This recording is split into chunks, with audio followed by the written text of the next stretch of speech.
Au nom du Père et du Fils et du Saint-Esprit, ainsi soit-il. Notre Père qui êtes aux cieux, que votre nom soit sanctifié, que votre règne arrive, que votre volonté soit faite sur la terre comme au ciel. Donnez-nous aujourd'hui notre pain de chaque jour. Pardonnez-nous nos offenses, comme nous pardonnons à ceux qui nous ont offensés. Et ne nous laissez pas succomber à la tentation, mais délivrez-nous du mal, ainsi soit-il. Saint Pédis, au nom du Père et du Fils et du Saint-Esprit, ainsi soit-il. Alors, voici d'abord une lettre de Monseigneur Benini au cardinal Dolé sur certaines affaires concernant le Sodalitium Pianum du 25 mars 1914. Alors c'est l'unique pièce documentaire de l'année 1914, en dehors de celles qui vont suivre la mort de Saint Pédis. Alors, cette pièce se réfère à certains faits particuliers concernant le Sodalitium. La Vigie était une revue totalement intégrale, entre guillemets, publiée à Paris par l'abbé Boulin, membre du Sodalitium Pianum, chez qui Monseigneur Benini logeait lorsqu'il se rendait à Paris. Et puis, il y eut un incident qui est arrivé à la Vigie, dont on ne connaît pas les tenants et aboutissants, mais le cardinal Delay, visiblement, était au courant de la chose. L'ajournement, dont il est question au second paragraphe que nous allons voir, et l'attente de la bonté du cardinal et du pape, d'au moins un signe d'encouragement pour les membres de la société, semble se rapporter à la question, toujours ouverte, de l'approbation définitive du Sodalitium. Puis le troisième paragraphe, dont l'objet principal est désigné par un mot codé, aïré, démontre encore une fois que Monseigneur Benini et son Sodalitium Pianum cherchèrent à rester en relation avec le cardinal Dolé et que celui-ci ne manqua pas de s'intéresser aussi à des choses, semble-t-il, ordinaires. Et puis enfin, le dernier alinéa qui nous confirme, s'il en était encore besoin, que le Sodalitium, à travers ses membres et ses correspondants, suivait de façon continue et de près le mouvement politico-socio-religieux des différents pays, parmi lesquels l'Allemagne eut une place particulière. Non seulement parce que Monseigneur Benini connaissait personnellement la situation dans ce pays, mais aussi parce que les choses en Allemagne méritaient vraiment une attention vigilante. Il s'agissait surtout des questions syndicales et de la position du centre en tant que parti catholique, Centrum. Alors, Monseigneur Benini commence dans sa lettre par remercier le cardinal Dolé de son intérêt paternel pour la cause de notre presse frappée dans la Vigie. Et puis, il lui demande conseil sur la façon de se conduire dans cette affaire. Nous nous inclinons, écrit-il, avec une filiale douleur devant la nécessité de surseoir, espérant que les circonstances, mais plus encore la bonté de votre éminence et du Saint-Père, voudront ne pas retarder pour nos confrères un mot d'encouragement qu'ils font tout pour mériter et qui sera très discrètement communiqué. Et puis il continue, merci pour les rectifications que vous avez pris la peine de me communiquer sur l'Aïré et que je transmettrai prudemment. Je pense qu'il n'est pas inutile que soient communiquées de telles nouvelles non conformes à la réalité, puisque, étant transmises par des hommes de bonne foi et de bonne volonté, on peut être sûr que si les nouvelles sont fausses, il est cependant vrai qu'on les fait courir et qu'on les croit. et il est toujours opportun de le savoir. Ensuite, il y a un troisième autographe de Saint Pidis en faveur du Sodalitium Pianum du 6 juillet 1914. Alors, même si ce bref autographe du pape est assez incolore, il est cependant toujours quand même un signe d'intérêt et de bienveillance.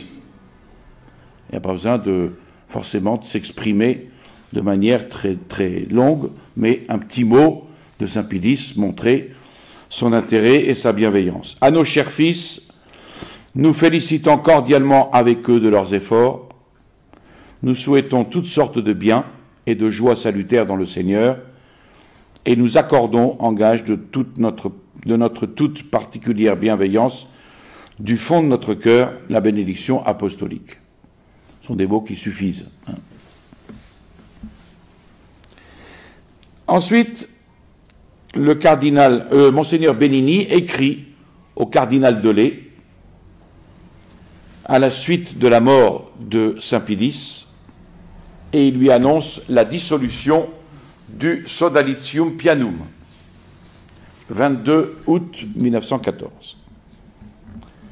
Saint Pidis a rendu son âme à Dieu dans les premières heures du 20 août 1914.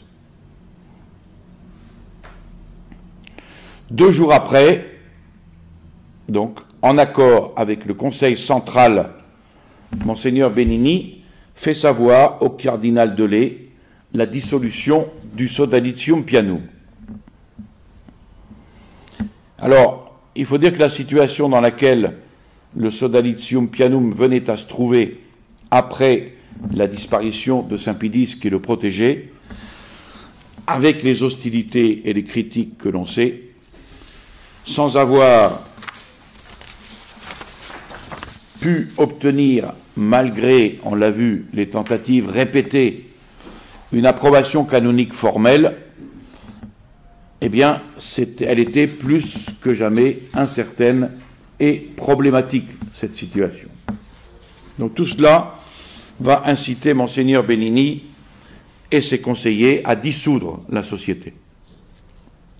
Mais ils vont laisser ouverte la possibilité d'une reprise éventuelle du travail, si c'était désiré, et de fait, il y eut une reprise. De toute façon, cet acte de dissolution semble un geste venant d'une part d'une prudence calculée et d'autre part d'un attachement dévoué envers Saint Pidis pour le service duquel le Sodalitium avait été fondé. Je m'empresse de vous communiquer la décision prise de dissoudre notre modeste organisation. Les circonstances l'imposent. N'ayant pas reçu l'approbation définitive, notre sodalité vivait une vie précaire qui cesse de soi aujourd'hui. Inutile d'ajouter que non seulement nous nous faisons personnellement un honneur d'être toujours à votre disposition, mais si, par hypothèse, vous désiriez à un moment quelconque notre reconstitution sur la base d'une approbation définitive, nous serions prêts à recommencer. Et la direction du Sodalitium communique donc à ses membres la dissolution de l'Institut. La profonde douleur de tous les bons catholiques pour la mort du vénéré et bien-aimé Pidis a été particulièrement ressentie par notre modeste famille, née sous les ailes de sa protection paternelle et qui espérait croître et mûrir sous elle. La divine providence en a disposé autrement. Aussi, après avoir bien réfléchi à toutes les circonstances qui y ont trait, la Diète a décidé à l'unanimité la dissolution du Sodalitium Pianum. Pour autant, cessent les engagements de nos chers sodales excepté, naturellement, celui de l'absolue discrétion sur les affaires de notre famille, maintenant dissoute. Comme le souvenir de Saint Pidis ne mourra pas parmi nous, ainsi l'esprit du sodalitium et la bonne amitié des chers sodales dureront au-delà du triste événement d'aujourd'hui. Encore une fois, courage, chers sodales, plus que jamais il faut nous confier en Dieu et mériter d'être sauvés par lui en faisant toujours de notre mieux pour la Sainte Église.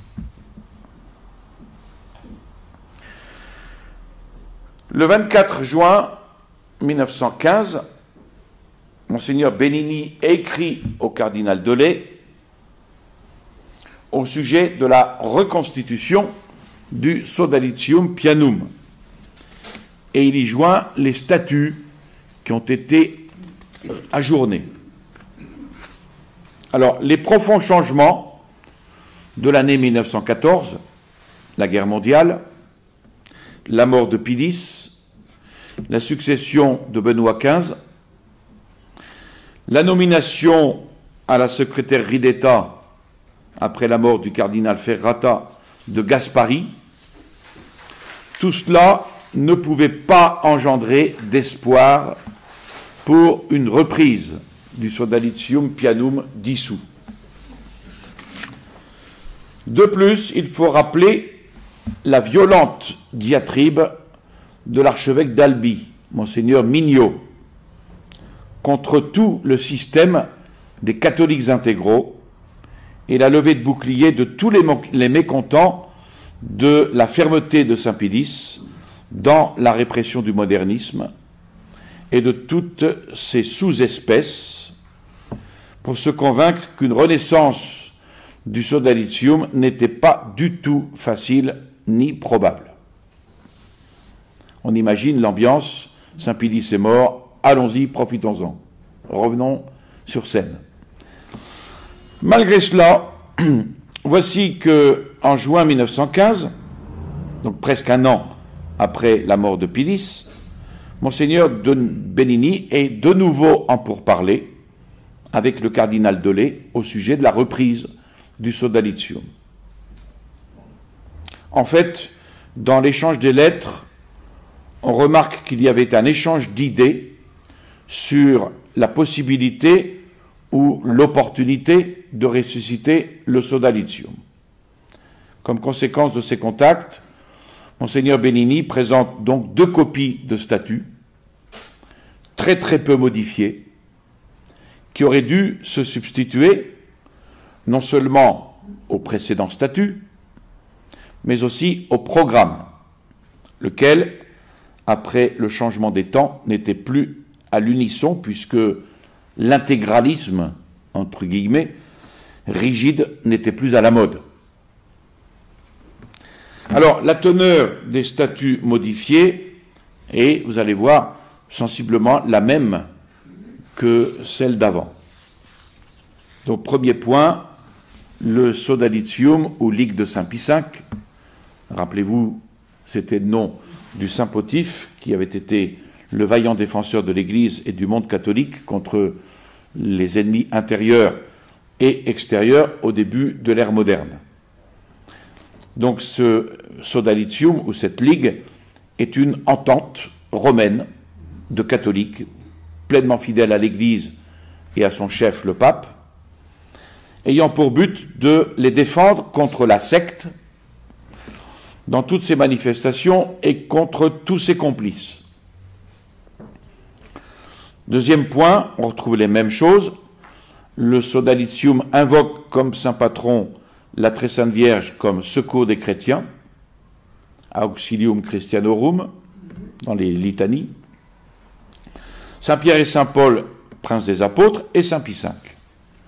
Et chaque associé prie chaque jour pour l'Église et pour le souverain pontife. Troisième point, le Sodalitium a pour centre son groupe romain, auquel se fédèrent fidèles individus et groupes d'autres endroits. La présidence du groupe romain sous la dénomination de diète du sodalitium, assume la direction générale de ce dernier. Quatrième point, la diète du sodalitium est composée d'ecclésiastiques au nombre de 3 au moins, dont l'un est le directeur général et l'autre le secrétaire général. Cinquième point, la diète qui fixe les règlements intérieurs pour le fonctionnement du sodalitium selon l'esprit et les termes des présents statuts. Cette diète nomme ses membres et représentants, elle admet les individus et les groupes au sein du sodalitium, et elle prononce éventuellement la sortie de celle-ci des individus et des groupes dont la conduite se révélerait incompatible avec l'esprit et la discipline du sodalitium. Et enfin, cette diète administre le sodalitium et en assure le développement moral et matériel. Et puis les membres s'engagent. Les membres du sodalitium s'engagent, alors les termes ont un petit peu changé, à être des catholiques exemplaires et zélés, chacun dans son état, faisant sans cesse de leur mieux pour la défense de l'Église et du Saint-Siège. Vous voyez, les termes ont été modifiés dans un sens moins fort, moins rigide. Ils s'engagent à observer la discipline du sodalitium, à maintenir une solidarité fraternelle envers les autres associés, et à verser à la diète une cotisation annuelle pour concourir aux frais du sodalitium. Là-dessus, le cardinal Delay envoie un billet à Monseigneur Benini pour demander certaines explications sur les nouveaux statuts du sodalitium, puisqu'il était simplement marqué « La diète fixe les règlements intérieurs pour le fonctionnement selon l'esprit et les termes des présents statuts ». Comme ce n'est pas très clair, comme elle est maintenant présentée et proposée, écrit le cardinal Delay, la chose ne semble pas à désapprouver.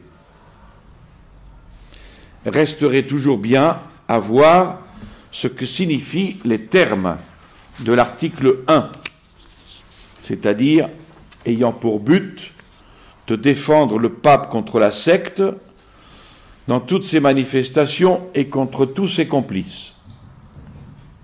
Comme il semble qu'il faudrait connaître aussi les règlements dont parle l'article 5, ces règlements intérieurs, ce qui ne se trouve pas dans les statuts, réduits à l'essentiel, peut prendre place dans le règlement. Avant donc une explicite et formelle approbation, il semble prudent de tout bien connaître. Voilà, donc dans ce billet du 14 juillet 1915, le cardinal Delay réitère sa demande de communiquer la copie des règlements relatifs qui, en étant plus déterminants, feront mieux connaître l'œuvre que la société se propose. Et puis, là-dessus, Monseigneur Benini ayant répondu, il y a une communication du cardinal Delay à Monseigneur Benini dans laquelle il prend note du rétablissement du sodalitium sur la base des statuts modifiés. Donc après que le cardinal Delay eut insisté auprès de Monseigneur Benini pour avoir en main les statuts et les règlements, même internes, celui-ci eut soin d'envoyer au cardinal ces règlements. Monseigneur Benini ajoute qu'il est prêt à obéir à tout signe ou tout désir du cardinal s'il croit quelque autre changement utile. Et le 3 août, le cardinal Delay communique à Monseigneur Benini qu'il avait pris connaissance du rétablissement du sodalitium suivant les nouveaux statuts, non différents en substance, dit prudemment le cardinal Delay, de celui qui plut à Saint-Pédis. Alors, le fait qu'on avait préparé dans un premier temps un texte beaucoup plus chaud, entre guillemets, remplacé par le même cardinal, par un texte plus bureaucratique et plus soutenu et digne d'un certain intérêt. De toute façon, le texte constitue seulement un minimum sûr et il n'est pas une approbation. L'affaire n'arriva pas jusqu'au pape. Il s'agit d'un acte donc de simple administration de la Sacrée Congrégation, mais débute ainsi une nouvelle période d'activité du Sodalitium, beaucoup plus réduite qu'avant, surtout à cause de la guerre qui a rompu brusquement de nombreuses relations et qui a changé de nombreuses situations de manière radicale. Alors voici le texte préparé par un officiel de la congrégation, ou du moins écrit par un officiel. Après avoir lu les deux règlements du Sodalitium, c'est-à-dire le règlement général et celui de la diète, règlement interne, il ne me semble pas que votre éminence doive être entravée dans une œuvre qui, si elle conserve le bon esprit de dévotion et de soumission au Saint-Père, ne pourra que faire du bien. Donc, sans que soit accordée l'approbation formelle et explicite, vous pourrez continuer l'œuvre entreprise à laquelle ne manquera pas la bénédiction du Seigneur, puisqu'elle a pour objet sa gloire. Donc vous remarquerez quand même que toute la lutte contre le modernisme, on n'en parle plus. C'est assez intéressant. On sent qu'une page s'est tournée. Et voilà le texte définitif, ainsi qu'il fut réécrit à part par le cardinal Delay lui-même. J'ai pris note du rétablissement du Sodalitium selon le nouveau règlement, qui ne diffère pas substantiellement de celui qui eut l'agrément de Pie X, et je nourris la confiance que cette association ainsi rétablie ne manquera pas de la bénédiction du Seigneur, ayant sa gloire pour objet. Et là, Monseigneur Benigni fait un acte d'hommage au cardinal Delay après la notification de la reprise du Sodalitium le 8 août 1915. Alors on y voit et on y admire même la fidélité, presque l'obstination de Monseigneur Benigni dans son désir de vouloir continuer une œuvre qui lui avait procuré et qui lui procurerait encore, comme cela était prévisible, une longue série de difficultés et de sacrifices. Alors, certainement, non seulement pour des raisons personnelles, mais aussi parce qu'il savait qu'il agissait selon les intentions de Saint Pie X et qui restèrent en tête de ses intentions jusqu'à sa mort. À l'instant, écrit-il, m'est parvenue la vénérée lettre de votre éminence, par laquelle elle daigne prendre note favorable du nouveau règlement du Sodalitium rétabli, pour lequel elle a des mots de paternelle bonté. Et il précise qu'il a communiqué le précieux document à ses collègues présents à Rome, et au nom de tous, il offre ses plus vives actions de grâce. Fort de son encouragement paternel et de la confiance dans la bénédiction céleste augurée par elle sur leur modeste entreprise, les membres du Sodalitium feront tout leur effort pour être dignes de l'un et de l'autre. Là-dessus, ici il y a un extrait d'un exposé de Monseigneur Benigni au cardinal Delay concernant une vaste campagne qui s'est ouverte contre lui. Cette lettre est du 2 janvier 1917. Alors, dans une lettre d'abord, parce que le courrier entre Benigni et Delay, il y en a, Dans une lettre du 6 novembre 1915 au cardinal Delay, Monseigneur Benigni précise qu'il avait demandé au Saint-Office des indulgences en faveur des membres du Sodalitium, à la section des indulgences, et que celui-ci avait à son tour demandé des informations à la Sacrée Congrégation Consistoriale. C'est-à-dire que la section des indulgences demande à son tour des informations. Monseigneur Benigni prie le cardinal de bien vouloir favoriser sa demande. Alors, d'après la déposition du prêtre de Toth, donc l'abbé de Toth, nous savons que les indulgences furent effectivement accordées. Et à partir de cette date, du 6 novembre 1915, dans le dossier de la Sacrée Congrégation Consistoriale, on ne trouve plus aucun document jusqu'au 21 novembre 1921, c'est-à-dire jusqu'à la suppression définitive du Sodalitium Pianum. Dans cette lettre du 6 novembre, Monseigneur Benigni dit qu'il ne veut plus, en aucune façon, déranger le cardinal Delay, étant donné l'état précaire dans lequel se trouvait le Sodalitium. Alors, dans un autre pli de la Sacrée Congrégation Consistoriale, intitulé Rome, modernisme, etc., on découvre un long exposé de Monseigneur Benigni au cardinal Delay du 2 janvier 1917. Exposé qui a été provoqué par de violentes attaques contre Monseigneur Benigni lui-même, à qui on a voulu attribuer la paternité de certains articles parus dans deux journaux, la Tribuna de Rome et le Temps de Paris. Alors, il n'était pas difficile pour Monseigneur Benigni de démontrer la fausseté de ces accusations et de ces attaques. Et il le démontre dans la première partie de son exposé.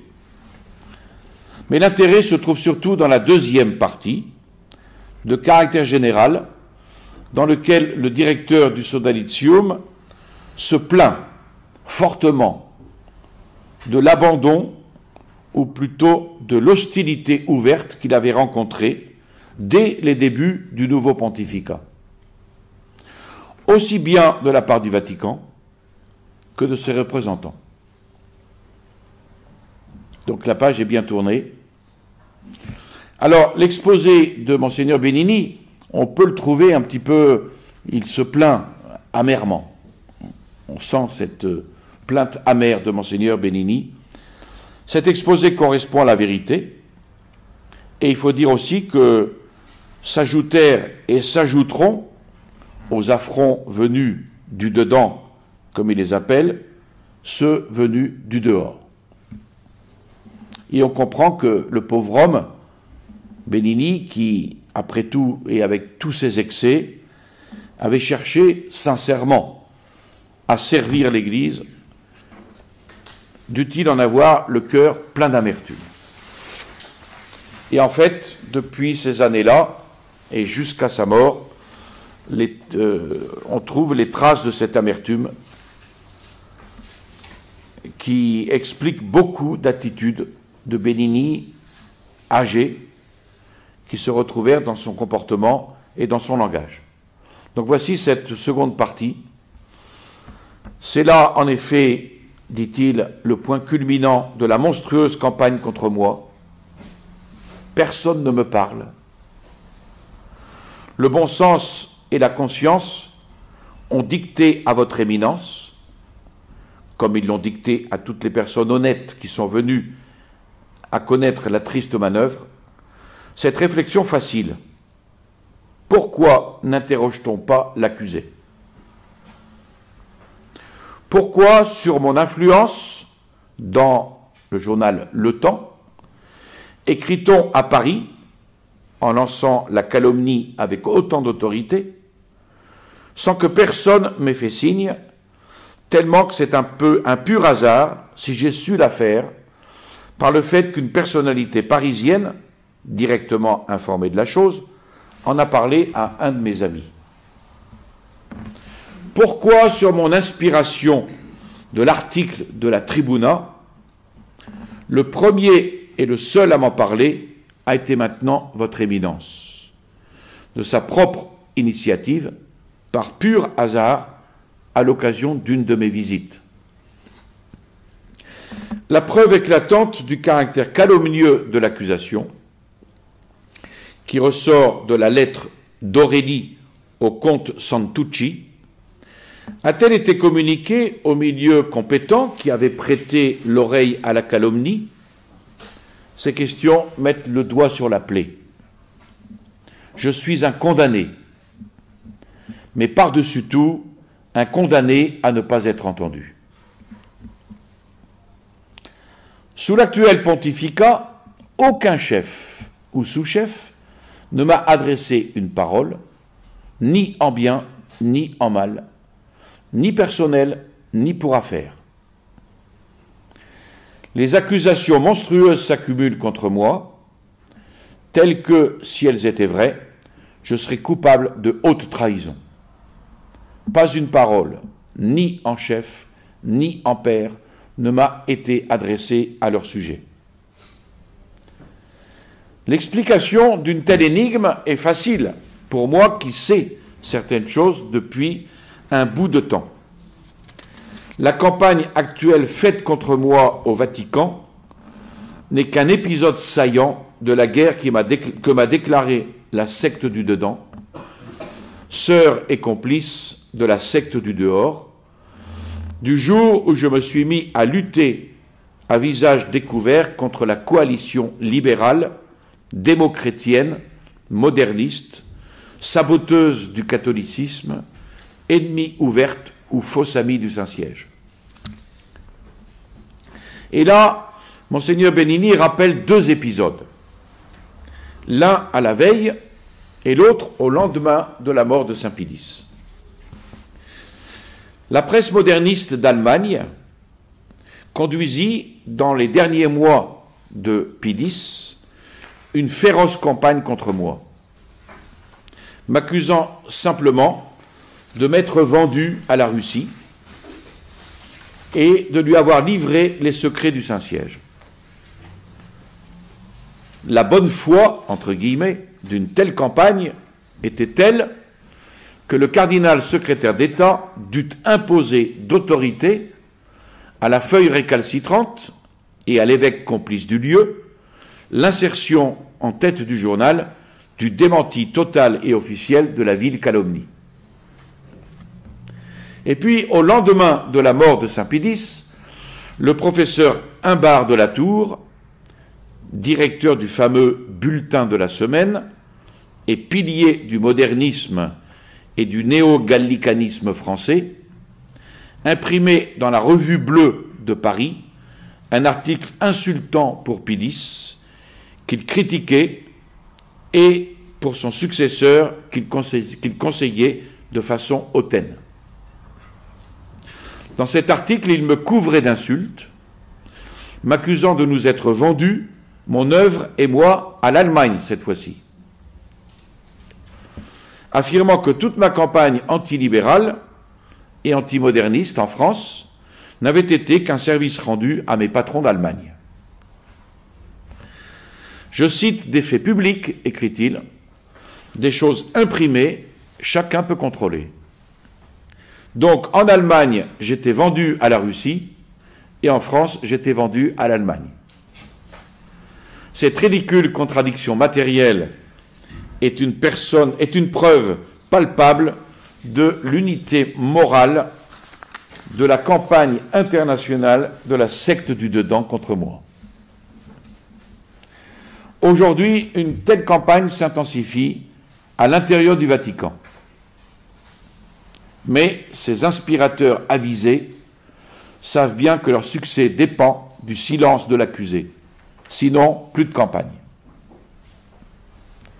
Votre Éminence peut être sûre que leur succès dépend, Votre Éminence peut être sûre que s'il avait été prévu qu'elle m'en aurait parlé, les intelligents conducteurs de la campagne auraient tout fait pour qu'on ne nous parlât pas de la tribuna. Et c'est ainsi qu'ils ont réussi, jusqu'à maintenant, à poursuivre à l'intérieur du Vatican l'exécution implacable de la sentence de mort portée contre moi par la secte. Ils ont réussi à convaincre qu'il est juste et opportun de ne pas me parler, puisque me parler conduirait tout droit à m'écouter. Et à m'écouter, on apprendrait des choses, comme celles que je viens de vous exposer, que mettent à nu ce simple fait. La campagne contre moi est d'origine sectaire, et ceux qui consciemment la conduisent et l'appuient auprès des supérieurs font œuvre sectaire.